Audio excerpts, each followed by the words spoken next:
Last Christmas I give you my heart. Dođe mi da povraćam. A vi pritisnite taj subscribe dok se ja oporavim pa da nastavimo. Kažu Božić je vrijeme ljubavi i darivanja. Kao to je vrijeme kad trebamo zaboraviti na sve nesaglasnosti, posvetiti se porodici, voljenim osobama, prijateljima, biti zahvalni za sve što imamo ili nemamo. Jebi ga, nemaju svi iste sreće. Kako god da okreneš, meni to zvuči licemjerno. To nema nike veze sa tim što meni Djed Božićnjak nikad ništa ne donese. Koga jebe? Mislim, nemojte me pogrešno shvatiti. Sama ideja Božića je okej, ali sve se to izrodilo dugim nizom godina. Sad je to samo lažno kurčenje. U današnje vrijeme ovaj praznik, koji je nekada bio sinonim za okupljanje porodice, radost, druženje i ljubav, postao je praznik laži, okupljanje nesretnika, takmičenje o tome ko je veći i skuplji poklon kupio i tome slično sranje. Dođe mi da vrisnem. I sad se pitate šta sam mislio sa tim kad sam rekao da je postao praznik laži, okupljanje nesretnika, takmičenje i to.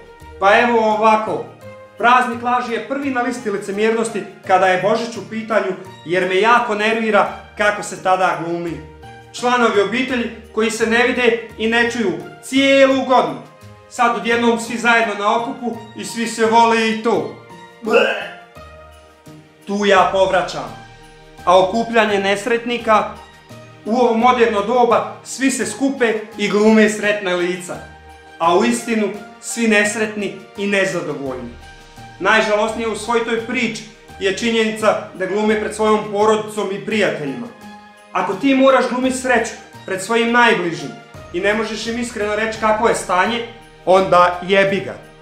Ne kažem, ne treba sad samo smarat, ali tu smo valjda da jedni druge saslušamo i da si pomognemo. Ta pomoć je ponekad samo lijepa riječ, zagrljaj i slično. Takmičenje u poklonima. To je klasa zase. Skupi se porodica na gomilu i onda samo šipcom zapališ i riješiš sve svoje probleme. Došle tetke, stričevi, rođaci, džedovi, babe, komšija Rajko. Nema da nema. I sad se počnu pokloni iznositi. To sve veći od većeg i skuplji od skupljeg. Ti ko dijete ne kontaš ništa. Boli te uvo, samo nek se pokloni redaju. Ali ko odrasloj osobi nije ti svejedno. Ne želiš biti papak koji je donio najslabije poklone, a po drugoj strani možda nisi u mogućnosti da bi si priuštio bolje.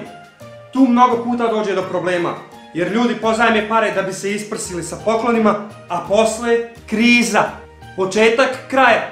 Za njihov novčanik, a često i za njihovu porodicu. Jer tako se obično svađe i raspad sistema počnu. To jeste oko para. I da se vratim na veseli decembar i to sranje. Božić je vrijeme ljubavi. Za koga? Se pitam. Jest vrijeme ljubavi za shopping centre, jer narod tada, ko da je pobudalio, tu žuri da potroši što više para. Umijeće je što se u decembru potroši više para nego što se ima. Ajde ti znaj kako. Vrijeme ljubavi i darivanja treba da vam bude cijelu godinu.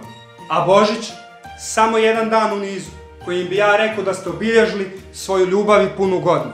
Sad zvučim ko one i tetke što će svoj ljubavni roman da prodaju. Opet ću morat povratiti. Sva poanta je da nemojte srat i glumiti. Recite šta vas muči, a isto tako recite da vam vaši voljeni puknu u šamar, ako budete previše naporni. Ko će vas slušat mnogo. Poklon treba da bude znak pažnje, a ne dokazivanje statusa moći. E pa da završimo za danas. Ja se iskreno nadam da ste se zabavili uz današnji video i da se vidimo opet sljedeći put. Ne zaboravite pritisniti subscribe i jedan veliki like za ovaj video, a do sljedeći put. Hasa!